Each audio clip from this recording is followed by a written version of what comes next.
3 દિવસની આગાહી વચ્ચે સતત બીજા દિવસે ગાજવીજ સાથે અમદાવાદ વડોદરામાં ધોધમાર વરસાદ। ભારે વરસાદની આગાહી વચ્ચે ગુજરાતમાં સતત 2 દિવસથી વરસાદ પડી રહ્યો છે। મધ્ય ગુજરાતમાં વરસાદી જમાવટ કરી છે, ત્યારે વડોદરાના શિનોર પંથકમાં ભારે વરસાદથી રસ્તા પર પાણી ફરી વળ્યા। મીંઢોળ સુરાશામળ માર્ગ પરથી પાણી વહેતા જોવા મળ્યા અને શિનોર સાદલીને જોડતા માર્ગ પર પાણી ફરી વળ્યા। 1 ફૂટ જેટલા પાણી માર્ગ પરથી વહેતા થયા। માર્ગ પરથી પાણી વહેતા થતા વાહન ચાલકો મુશ્કેલીમાં મુકાયા। આ બાજુ નવસારી જિલ્લામાં સતત બીજા દિવસે વરસાદી માહોલ જામ્યો। ઇટાડવા, છાપરા રોડ, એરુચાર રસ્તા સહિત શહેરના તમામ વિસ્તારોમાં વરસાદ। પાછોતરા વરસાદને કારણે તૈયાર થયેલા ડાંગરના પાકને નુકસાનની ભીતિ સેવાઈ રહી છે। ખેડૂતો દ્વારા રોપવામાં આવેલી નવી શેરડીના પાકને પણ નુકસાન થવાની ભીતિ છે। વલસાડના ઉમરગામના તુંબ ગામમાં વીજ પોલ ધરાશાયી થયા। વરસાદી માહોલમાં અનમોલનગર વિસ્તારમાં જીવંત વીજ તાર સાથે 2 પોલ ધરાશાયી થઈ ગયા। બંને પોલ રસ્તા પર જ પડતા સમગ્ર વિસ્તારમાં દોડધામ મચી ગઈ। પોલ કાર પર પડતા કારને નુકસાન થયું, જોકે સદનસીબે કોઈ ઈજા કે જાનહાની નથી થઈ। પોલ પડી જતા વીજ પુરવઠો ખોરવાયો। ઘટનાની જાણ થતા વીજ વિભાગની ટીમો પણ દોડતી થઈ ગઈ। આ તરફ દાહોદ, લીંબડી સહિત આસપાસના વિસ્તારોમાં પણ ધોધમાર વરસાદ પડ્યો। રોડ પલળી જતા ઠંડક પ્રસરી ગઈ। પાટણ પંથકમાં મેઘરાજા એન્ટ્રી મારી। પાટણના સિદ્ધપુર, રૂની, હાજીપુર, કમલીવાડા સહિતના વિસ્તારોમાં વરસાદ પડ્યો। ગણેશપુરા, ખોલવાડામાં પણ ગાજવીજ સાથે વરસાદ ખાબક્યો। બનાસકાંઠા જિલ્લામાં દિવસભર અસહ્ય ઉકળાટ બાદ સાંજના સમયે અચાનક વાતાવરણમાં પલટો જોવા મળ્યો। ડીસામાં અચાનક આકાશમાં કાળા ડિબાંગ વાદળો છવાઈ ગયા અને ત્યારબાદ પવનની સાથે મેઘરાજાની એન્ટ્રી થઈ। બનાસકાંઠામાં સમી સાંજે થયેલા વરસાદને પગલે વાતાવરણમાં ઠંડક પ્રસરી ગઈ। સતત બીજા દિવસે અમદાવાદમાં સાંજ પડતા તોફાની પવન ફૂંકાવા લાગ્યો। અમદાવાદ શહેરના કેટલાક વિસ્તારમાં કડાકા ભડાકા સાથે વરસાદ પડ્યો। એસજી હાઈવે, પ્રહલાદનગર, થલતેજમાં વરસાદ પડ્યો। Shahibaug, Subhash bridge, RTO, airport, Asarwa, Ranip સહિતના વિસ્તારોમાં ભારે પવન અને વીજળીના ચમકારા સાથે વરસાદ વરસ્યો હતો। વડોદરાના દેવ ડેમમાંથી પાણી છોડાયું, 11 ગામ એલર્ટ પર। ચોમાસાનો અંતિમ રાઉન્ડ ચાલી રહ્યો છે, ત્યારે નર્મદા ડેમમાંથી પણ પાણી છોડાઈ રહ્યું છે, જેને પગલે વડોદરાનો દેવ ડેમ છલોછલ થઈ ગયો છે। દેવ ડેમ ઓવરફ્લો થતા વડોદરાના દેવ ડેમમાંથી પાણી છોડવાનું શરૂ કરાયું, જેના પગલે 11 ગામને એલર્ટ કરાયા। દેવ ડેમની સપાટી 89.65 મીટર થતા લેવલ જાળવવા પાણી છોડાયું। દેવ ડેમના 2 દરવાજા 0.05 મીટર ખોલી 349 ક્યુસેક પાણી છોડવામાં આવ્યું। પાણી છોડાતા જિલ્લાના 11 ગામોને એલર્ટ કરાયા। ડભોઈ અને વાઘોડિયા તાલુકાના ગામોને એલર્ટ કરવામાં આવ્યા। બીજી તરફ ખેડૂતો પણ ચિંતિત બન્યા। ગાંધીનગર અમદાવાદ રોડ બન્યો છે સ્વિમિંગ પુલ। રાજ્યમાં વરસાદનો અંતિમ રાઉન્ડ ચાલી રહ્યો છે। દક્ષિણ ગુજરાત અને સૌરાષ્ટ્રમાં વરસાદ ધબધબાટી બોલાવી રહ્યો છે, પણ ગાંધીનગર અમદાવાદ હાઈવે પર વગર વરસાદે પાણી ભરાયા। રોડની એક બાજુ જાણે સ્વિમિંગ પુલ હોય તેવા દ્રશ્યો જોવા મળ્યા। ગાંધીનગર અમદાવાદ રોડ પર જાણે નદી વહેતી હોય તેવું લાગી રહ્યું છે। નર્મદાની મુખ્ય નહેર પાસે પાણી ભરાતા વાહન ચાલકો પરેશાન થયા। 2 વ્હીલર ચાલકો તો આ પાણીમાં વાહન નાખવાની હિંમત કરતા નથી। 4 વ્હીલ ચાલકો જીવના જોખમે પસાર થઈ રહ્યા છે। બીજી તરફ પાણીમાંથી અતિશય દુર્ગંધ મારતી હોવાની પણ ફરિયાદ ઉઠી છે। પાણી ભરાતા ટ્રાફિક જામ થયો છે। ગીર સોમનાથથી સમાચાર। ગીર સોમનાથ, ઉનામાં ધોધમાર વરસાદ। વરસાદના પગલે મુખ્ય માર્ગો પર પાણીના વહેણ જોવા મળ્યા। વરસાદના આગમનથી વાતાવરણમાં પણ ઠંડક પ્રસરી ગઈ છે। ગીર જંગલના વિસ્તારમાં પણ ભારે વરસાદ શરૂ થઈ ગયો છે, તો સૌરાષ્ટ્રના મોટાભાગના વિસ્તારોમાં સારો વરસાદ જોવા મળી રહ્યો છે। જે ગીર સોમનાથના દ્રશ્યો, ઉનાના દ્રશ્યો આપ જોઈ રહ્યા છો। સાંજથી રાત થતા મોટાભાગના વિસ્તારો એવા છે કે જ્યાં આગળ ભારે વરસાદની શરૂઆત થઈ ગઈ છે। અનેક વિસ્તારોમાં વરસાદ વરસી રહ્યો હોવાની હજી પણ જાણકારી મળી રહી છે।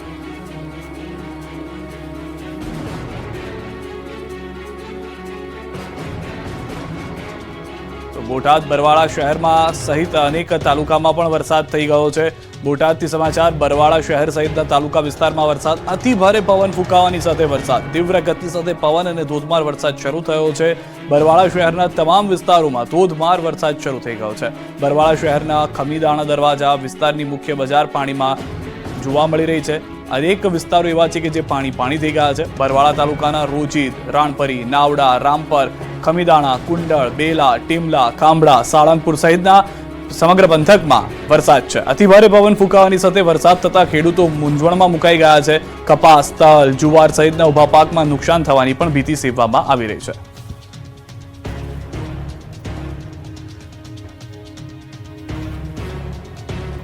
વડોદરામાં 110 કિલોમીટરની ઝડપે પવન ફૂંકાતા 20 મિનિટમાં તબાહી। 29 વાહન દટાયા। પૂર, પવન અને શહેરને હચમચાવ્યું। વડોદરામાં બુધવારે 110 કિલોમીટરની ઝડપે પવન ફૂંકાતા 20 મિનિટમાં તબાહી મચી ગઈ. 4ના મોત, 300થી વધુ વૃક્ષો ધરાશાયી, વીજપોલ અને હોર્ડિંગ ધરાશાયી થઈ ગયા. વડોદરામાં વાવાઝોડા અને વીજળીના કડાકા ભડાકા સાથે વરસાદ પડતા તબાહી મચી ગઈ, જેની તસવીરો હવે જોવા મળી રહી છે. વાવાઝોડાએ વેરેલી તારાજી સીસીટીવીમાં કેદ થઈ. અનેક સ્થળોએ વસ્તુઓ હવામાં ઉડતી જોવા મળી. એક રેસ્ટોરન્ટ પાસે આખી કેબિન ઉડીને દૂર ફેંકાઈ ગઈ. નાસ્તાની લારીઓના કાઉન્ટર અને ખુરશીઓ હવામાં ઉડી ગયા. રોડ પર ઉડીને જતા રહેલા કાઉન્ટર અને ખુરશીઓ લેવા વેપારીઓની દોડધામ જોવા મળી. 110 કિલોમીટરની ઝડપે પવન ફૂંકાતા વાહનો પણ હવામાં ફંગોળાયા. ભારે ભરખમ કાઉન્ટર ઉડતા પાર્ક કરેલી ઘણી બાઇકને પણ નાનું મોટું નુકસાન થયું. અત્યાર સુધીમાં 14 કાર, 14 ટુ વ્હીલર, એક રિક્ષા મળી કુલ 29 વાહનોને નુકસાન થયું. 110 કિલોમીટરની ઝડપે પવન ફૂંકાતા કેબિન ઉડી. બીજી તરફ શહેરમાં 200થી વધુ ઝાડ, વીજપોલ, હોર્ડિંગ્સ ધરાશાયી થયા. મિની વાવાઝોડાએ 20 મિનિટ સુધી વેપારીઓને બાનમાં લીધા. સુરસાગર તળાવ નજીક સૌથી વધુ તબાહી મચી. આ બાજુ વડોદરામાં ઇન્ટરનેશનલ એરપોર્ટ પાછળ કરોડો રૂપિયા ખર્ચ કરવામાં આવ્યા છે, જે માથે પડ્યા. ઇન્ટરનેશનલ એરપોર્ટની છતમાંથી પાણી પડતા ઉઠ્યા અનેક સવાલ. ખુદ મુસાફરોએ વિડીયો બનાવી ઉઠાવ્યા સવાલ. કહેવાતા ઇન્ટરનેશનલ એરપોર્ટની છતમાંથી પાણીનો ધોધ પડતા અનેક સવાલ ઉઠી રહ્યા છે. આ બાજુ શિનોરમાં અનેક મકાનો અને વૃક્ષો, વીજપોલ ધરાશાયી થઈ ગયા. સેગવા ગામે મકાનની દિવાલ ધરાશાયી થઈ. ભારે પવન સાથે ભારે વરસાદથી દિવાલ ધરાશાયી થઈ. ઘરવખરી સહિતના સામાનને નુકસાન પહોંચ્યું. સદનસીબે આ ઘટનામાં કોઈ જાનહાનિ નથી થઈ. બનાસકાંઠાના વડગામમાં પણ પવન સાથે વરસાદ. વડગામના જલોત્રા ગામે ભારે પવનને કારણે ખેતરોમાં પણ છાપરા ઉડી ગયા. પશુઓના અનેક ઢાળિયા થયા જમીનદોસ્ત. ખેડૂતોના પાકને પણ તોફાની વરસાદના માહોલથી નુકસાનીની ભીતિ છે. દ્રશ્યો આપ જોઈ રહ્યા છો, જાણે ચક્રવાત આવ્યો હોય અને તે બધું જ પોતાની સાથે ઉડાવીને લઈ ગયો હોય તે પ્રમાણેના દ્રશ્યો વડગામથી પણ જોવા મળી રહ્યા છે. તો બનાસકાંઠા પંથકમાં પડેલા તોફાની વરસાદે ભારે નુકસાન પહોંચાડ્યું છે. પાલનપુરના ગઢ પંથકમાં ભારે પવન સાથે વરસાદ ખાબક્યો. વરસાદને કારણે બાજરીના પાકને નુકસાન થયું. ખેતરોમાં લાગેલો બાજરીનો પાક આડો પડી ગયો. પાલનપુર, ડીસા, અમીરગઢ, દાંતા, વડગામમાં વરસાદી માહોલ છવાયો, જેના કારણે ખેડૂતોના પાકને નુકસાન થયું છે. આ તરફ મહેસાણા જિલ્લામાં પણ ભારે પવન સાથે વરસાદી માહોલ છવાયો. મહેસાણા ખાતે હાલમાં જાણકારી છે તે પ્રમાણે મેળાનું આયોજન કરવામાં આવ્યું હતું. સરસ મેળાના આયોજનમાં ભારે પવનથી નુકસાન. ગુજરાતના સખી મંડળોની બહેનોએ સરસ મેળામાં લગાવ્યા હતા સ્ટોલ. ભારે પવનને કારણે મંડપ સહિત સ્ટોલને પહોંચ્યું છે ભારે નુકસાન. સ્ટોલની પાઇપ પડતા એક મહિલાએ પહોંચી માથા ઉપર ઈજાઓ. હાલમાં જાણકારી છે તે પ્રમાણે અને મહિલાને સિવિલમાં સારવાર માટે ખસેડાઈ છે.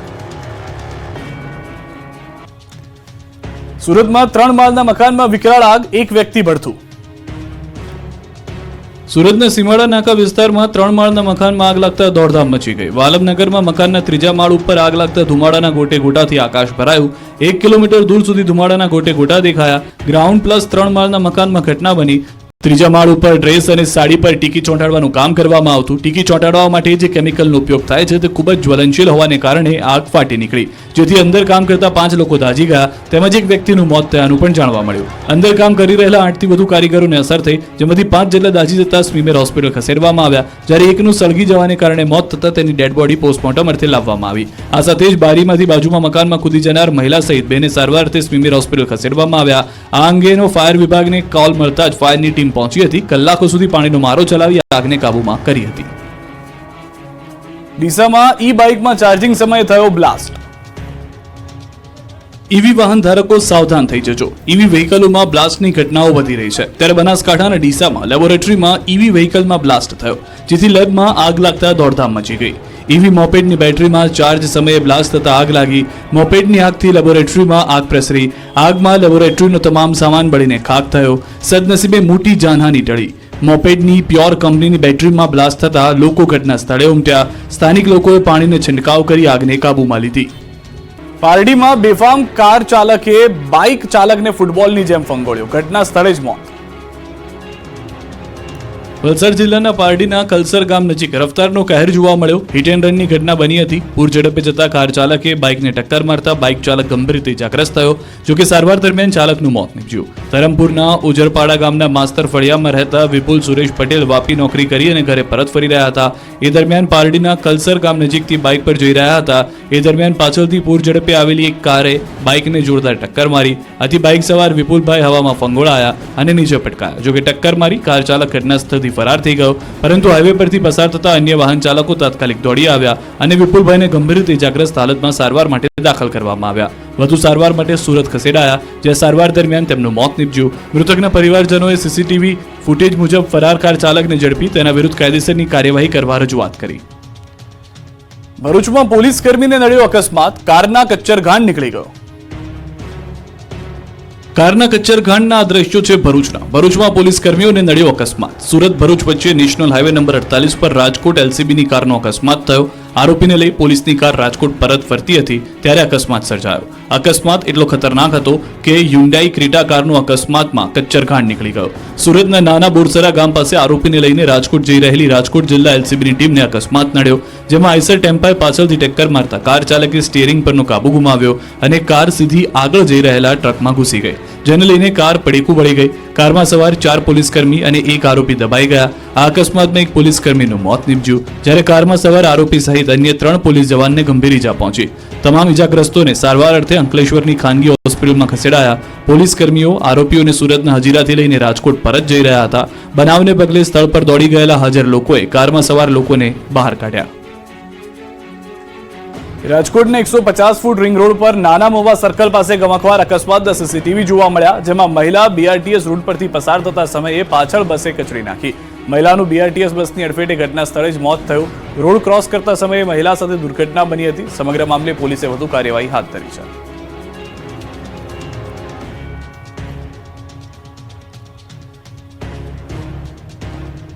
રાજકોટમાં રીલ્સની ઘેલછા નબીરાઓને છાકટા બનાવી રહી છે. નવા રિંગ રોડ પર સ્ટન્ટ કરી રોડને લીધો બાનમાં. સ્ટન્ટબાજી અને સીન સપાટાના દ્રશ્યો છે રાજકોટના. અહીં નબીરાઓએ નવા રિંગ રોડ પર જોખમી સ્ટન્ટ કરીને આતંક મચાવ્યો. રાજકોટમાં નબીરાઓ જાણે કાયદાના ખિસ્સામાં લઈને ફરી રહ્યા હોય તેમ નવા રિંગ રોડ પર રીલ્સની ઘેલછામાં જોખમી સ્ટન્ટ કર્યા. જાણે મોતના કૂવામાં કાર ચલાવતા હોય તે રીતે રોડ પર મોંઘીદાટ કાર ગોળ ગોળ ફેરવી, રસ્તો પોતાના નામે હોય તે રીતે આવાસ યોજના પાસે થાર ગાડી ગોળ ગોળ ફેરવી સ્ટન્ટ કરી સીધો પોલીસને પડકાર ફેંક્યો.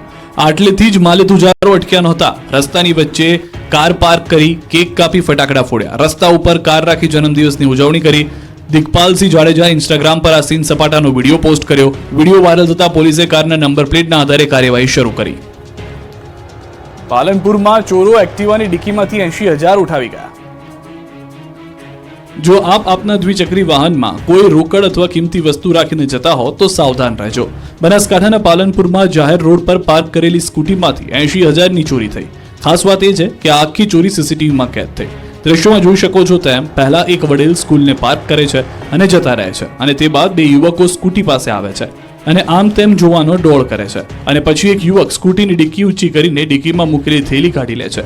ભોગ બનેલા વડીલે હોસ્પિટલનું બિલ ચૂકવવા 1 લાખ રૂપિયા બેંકમાંથી ઉપાડીને ડિક્કીમાં મૂક્યા હતા. હાલમાં મામલે પાલનપુર પશ્ચિમ પોલીસ મથકે 2 અજાણ્યા ઇસમો સામે ફરિયાદ નોંધાઈ છે. થરાદમાં ગઠિયો 5 મિનિટમાં ખેડૂતની નજર ચૂકવી 1.5 લાખ ચોરી ગયો. બનાસકાંઠાના થરાદમાં તસ્કરો બેફામ બની ગયા છે, ત્યારે એક ગઠિયો માત્ર 5 મિનિટમાં 1.5 લાખ રૂપિયા ચોરી કરી ફરાર થઈ ગયો. બનાસકાંઠાના થરાદમાં ખેડૂતની નજર ચૂકવી ગઠિયો 1,40,000 રૂપિયા ભરેલી થેલી લઈ ફરાર થયો. દૂધ વધારાના આવેલા રૂપિયા લઈ ખેડૂત દાગીના બનાવવા થરાદ ગયા હતા, ત્યારે થરાદના ચાચર ચોકમાં સોનીની દુકાનમાં ખેડૂત દાગીના જોઈ રહ્યા હતા. આ સમયે એક ગઠિયો ખેડૂતની પાછળથી ચૂપચાપ બેસી જાય છે. જ્યારે કોઈનું ધ્યાન ન હોય ત્યારે મોકો જોઈ ગઠિયો ખેડૂતની નજર ચૂકવી દુકાનમાં ઘૂસી પૈસા ભરેલી થેલી લઈ ફરાર થઈ જાય છે. જોકે ચોરીની સમગ્ર ઘટના સીસીટીવીમાં કેદ થઈ. પોલીસે સીસીટીવીના આધારે તપાસ હાથ ધરી. કપાસના ખેડૂતો માટે આનંદો. 1 ઓક્ટોબરથી કપાસની ટેકાના ભાવે ખરીદી થશે. કપાસ મગફળીની સિઝનનો પ્રારંભ થઈ ગયો છે, ત્યારે કપાસ પકવતા ખેડૂતો માટે મહત્વના સમાચાર. 1 ઓક્ટોબરથી કપાસની ટેકાના ભાવે ખરીદીનો પ્રારંભ થશે. 1 ઓક્ટોબરથી રાજ્ય સરકાર દ્વારા કપાસની ટેકાના ભાવે ખરીદી થશે. સીસીઆઈ મારફતે કપાસની ટેકાના ભાવે ખરીદી થશે. ગુજરાતમાં 13 કેન્દ્રો પર કપાસની ટેકાના ભાવે ખરીદી થશે. મગફળીની પણ ટેકાના ભાવે ખરીદી થશે, પરંતુ હાલ કેન્દ્રએ નક્કી નથી કર્યો ખરીદી માટે લક્ષ્યાંક. જથ્થો નક્કી કર્યા બાદ મગફળીના ટેકાના ભાવે ખરીદી થશે. નિર્ણય બાદ રજીસ્ટ્રેશનની પ્રક્રિયા શરૂ કરી ખરીદી કરવામાં આવશે. નોંધણી માટે ખેડૂતો નજીકના ખરીદ કેન્દ્રોનો સંપર્ક કરી શકે છે. રાજકોટ મહાનગરપાલિકાનો 1500 થી વધુ લોકો દ્વારા ઘેરાવ કરાયો. કરોડોની જમીન સરકાર પીપીપી ધોરણે બિલ્ડરને સોંપવા માંગતી હોવાનો આક્ષેપ. આ વિરોધ, આક્રોશ, છાતિયા, હલ્લાબોલના દ્રશ્યો છે રાજકોટના. રાજકોટમાં નાના મોવા રોડ ઉપર આવેલ ભીમનગરના રહેવાસીઓએ આજે મનપા કચેરીએ હલ્લાબોલ કર્યો. 1500 કરતા વધુ અનુસૂચિત સમાજના લોકો જય ભીમના નારા સાથે દોડી આવ્યા, જેને લઈને કચેરીના બધા દરવાજા બંધ કરી ચુસ્ત બંદોબસ્ત ગોઠવી દેવામાં આવ્યો. જોકે સમાજના લોકોનો રોષ યથાવત રહ્યો. તેમના સૂત્રોચ્ચાર લગભગ 30 મિનિટ ચાલુ રહ્યા.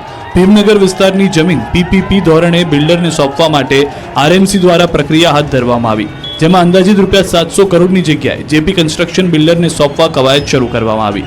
માત્ર ₹103 કરોડના પ્રીમિયમમાં જમીન આપવા લેન્ડ ડિસ્પોઝલ કમિટીને રિપોર્ટ કરાયો હોવાની જાણ થતા મોટી સંખ્યામાં અનુસૂચિત જાતિના લોકોને લઈ પૂર્વ ધારાસભ્ય સિદ્ધાર્થ પરમાર કોર્પોરેશન કચેરીએ પહોંચ્યા. આરએમસી કચેરીમાં જય ભીમના નારા ગુંજ્યા.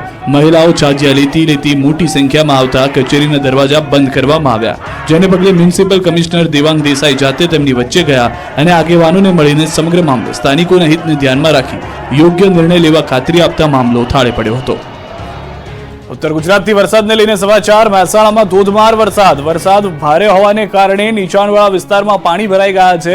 મહેસાણાના ગોપીનાળામાં વરસાદી પાણી ભરાયા છે. વરસાદી પાણી ભરાતા વાહન ચાલકો પરેશાન. ગોપીનાળામાં પાણી ભરાતા અનેક વાહનો પણ બંધ થઈ ગયા હોવાની જાણકારી છે. દ્રશ્યો જે રીતે આપ જોઈ રહ્યા છો, વાહન ચાલકે એક વખત જોખમ તો ખેડ્યું કે વાહન આ ગોપીનાળામાંથી પસાર કરી લે, પરંતુ ધુમાડો જોવા મળી રહ્યો છે પાણીની હાજરી સિવાય. કારણ કે વાહન ચાલકો તેમાંથી વાહન પસાર કરે તે પહેલા જ વાહન બંધ થઈ જાય છે. ઢીચણસમાં પાણીથી વધુ પાણી ભરાયેલા હોવાને કારણે વાહનો અંતે જે રીતે આ કાકાને આપ જોઈ રહ્યા છો કે વાહન ખેંચીને લાવવું પડી રહ્યું છે, તેવી રીતે જ વાહનો ખેંચીને લાવવા પડી રહ્યા છે. ગોપીનાળું આખું પાણીમાં જતું રહ્યું છે. મહેસાણામાં ભારે વરસાદના કારણે આ પરિસ્થિતિનું નિર્માણ થયું છે. તો ગીર સોમનાથ જિલ્લામાં પણ સાર્વત્રિક મેઘમહેર જોવા મળી રહી છે. જિલ્લાના તમામ વિસ્તારોમાં મેઘમહેરથી ખેડૂતોમાં ખુશી છે. સૌથી વધુ કોડીનારમાં 4 કલાકમાં 2.5 ઇંચ વરસાદ નોંધાયો છે. ગીર ગઢડામાં 2 ઇંચ વરસાદ ખાબક્યો છે. તાલાળામાં 1.5 ઇંચ, સૂત્રાપાડામાં 1 ઇંચ, વેરાવળમાં 1.5 ઇંચ વરસાદ ખાબક્યો છે. તો ગીર જંગલમાં ભારે વરસાદ પણ વરસી ગયો છે. ગીર સોમનાથના દ્રશ્યો આપ જુઓ. મોટાભાગના વિસ્તારો એવા છે કે જ્યાં આગળ સારો એવો વરસાદ જોવા મળી રહ્યો છે. સરેરાશ ગુજરાતની અંદર જો આંકડો કુલ જોઈએ તો પણ 85 ઇંચથી વધુ વરસાદ જોવા મળી રહ્યો છે. ગીરના તાલાળામાં ધોધમાર વરસાદ. છેલ્લા 1 કલાકથી ગાજવીજ સાથે વરસાદ વરસી રહ્યો છે. ભારે વરસાદને કારણે હેરના રસ્તા પર પાણી ફરી વળ્યા છે. દ્રશ્યો આપ જોઈ રહ્યા છો તે પ્રમાણે 1 થી 1.5 કલાકમાં જે વરસાદ આવી ગયો તેના કારણે અનેક શેરીઓ પાણી થઈ ગઈ. મુખ્ય રસ્તાઓ પાણીમાં ગરકાવ થતા જોવા મળી રહ્યા છે. સાંજથી રાત થતા મોટાભાગના વિસ્તારોમાં ભારે વરસાદ થઈ ગઈ. તો બોટાદ પંથકમાં ધોધમાર વરસાદ. Paliyad road, Bhavnagar road, Gadhada road, tower રોડમાં વરસાદ પડતાની સાથે અનેક વિસ્તારમાં વીજળી પણ ગુલ થઈ ગઈ છે. સમજીયાળા, સિંથળી, હળદળ ગામ નજીક વરસાદી માહોલ છે. વરસાદ પડતા ખેડૂતોની ચિંતામાં વધારો થયો છે. તલ, કપાસ સહિતના પાકમાં થઈ શકે છે નુકસાન, કારણ કે ફક્ત વરસાદ નથી થઈ રહ્યો, ભારે પવન સાથે વરસાદ થઈ રહ્યો છે. ઉભા પાકને નુકસાન થાય તે પ્રમાણેનો તોફાની વરસાદ છે. ભારે પવન સાથે વીજળીના કડાકા ભડાકાના દ્રશ્યો પણ આપને આમાં જોવા મળશે. આ તરફ વડોદરાથી સમાચાર. ડભોઈ પંથકમાં ધોધમાર વરસાદ. ડભોઈ નગર સહિત તાલુકા પંથકમાં સાર્વત્રિક વરસાદ. અનેક વિસ્તારોમાં ધોધમાર વરસાદ થયો છે. ડભોઈ વડોદરા રોડ પર વાહન ચાલકોને પણ મુશ્કેલી ભોગવવાનો વારો આવ્યો છે. તો મધ્ય ગુજરાત, ઉત્તર ગુજરાત, સૌરાષ્ટ્ર સહિત તમામ વિસ્તારોમાં, ખાસ કરીને દક્ષિણ ગુજરાતના અનેક વિસ્તારોમાં પણ સારો વરસાદ થયો છે. ગુજરાતમાં આજે મોટાભાગના વિસ્તારો એવા છે 70 થી 80% કે જ્યાં આગળ વરસાદ આવ્યો છે. રેશન કાર્ડમાં આધાર લિંક કરાવવા શહેર લાગી રહી છે લાઈનો. થઈ રહ્યા છે લોકોને ધરમના ધક્કા. અમરેલી જિલ્લામાં આધાર કાર્ડની કામગીરીને લઈને અરજદારોને ભારે હાલાકી થઈ રહી છે. જિલ્લાના મોટાભાગના તાલુકા મથકે આધાર કાર્ડની કામગીરી ઠપ છે. એજન્સી ઓપરેટરની નિમણૂક ન કરતા અનેક સેન્ટરો ઉપર આધાર કાર્ડ કામગીરી બંધ છે. સાવરકુંડલામાં મામલતદાર રાજુલાથી હંગામી ઓપરેટર બોલાવી આધાર કાર્ડની કામગીરી કરાવી રહ્યા છે. જોકે સાવરકુંડલા જનસેવા કેન્દ્રની 2 કીડ એજન્સીના ઓપરેટર ન હોવાને કારણે બંધ છે. રોજના 100 જેટલા અરજદારો આવે છે, જેની સામે 40 અરજદારોને જ ટોકન આપવામાં આવે છે. તો છોટાઉદેપુરમાં સેવા સદનની કચેરીમાં સવારથી જ અરજદારોની લાંબી કતાર લાગી. ભારે ગરમી વચ્ચે ઓફિસની લોબીમાં લોકો ભૂખ્યા તરસ્યા કલાકો સુધી બેસી રહેવા મજબૂર છે. બાળકોની શિષ્યવૃત્તિ માટે કેવાયસી ફરજિયાત હોવાથી ખેતમજૂરી કરતી મહિલાઓ સહિત મોટી સંખ્યામાં વાલીઓ ધર્મના ધક્કા ખાવા મજબૂર છે. અંબાજીના પણ હાલ બેહાલ છે. આધાર કાર્ડમાં સુધારા વધારાને લઈને અરજદારોને ધર્મના ધક્કા થતા રોજ જોવા મળી રહ્યો છે. ભાવનગર શહેર અને ગામડાઓમાં પણ તોફાની વરસાદ પડ્યો. સૌરાષ્ટ્રમાં મેઘરાજાએ સતત બીજા દિવસે જમાવટ કરી ત્યારે ભાવનગર પંથકમાં જતા જતા મેઘરાજાએ પધરામણી કરી. ભાવનગર શહેર અને ગામડામાં વરસાદનું તોફાની સ્વરૂપ જોવા મળ્યું. ભાવનગરમાં 24 કલાકમાં 3 ઇંચથી વધુ વરસાદ પડ્યો. સતત બીજા દિવસે વરસાદથી ભાવનગરના રસ્તાઓ પર પાણી ભરાઈ ગયા. ભારે વરસાદને પગલે ભાવનગર પાણી થઈ ગયું. સતત વરસાદને કારણે અનેક રસ્તાઓ ઉપર વરસાદી પાણી ભરાયા. શહેરના નિર્મળનગર માધવરત્ન બિલ્ડિંગ પાસે રસ્તાઓ ઉપર જળભરાવની સ્થિતિ જોવા મળી. પાણી ભરાવાને લઈ વાહન ચાલકોની હાલાકીનો સામનો કરવાનો વારો આવ્યો. આ દ્રશ્યો છે ભાવનગરના અલંગના. ભાવનગરના અલંગમાં પણ રાતભર વરસાદ પડ્યો. બપોર બાદ વરસાદી જમાવટ કરી. અલંગ પંથકમાં મેઘરાજાએ સટાસટી કરી. અલંગમાં નીચાણવાળા વિસ્તારોમાં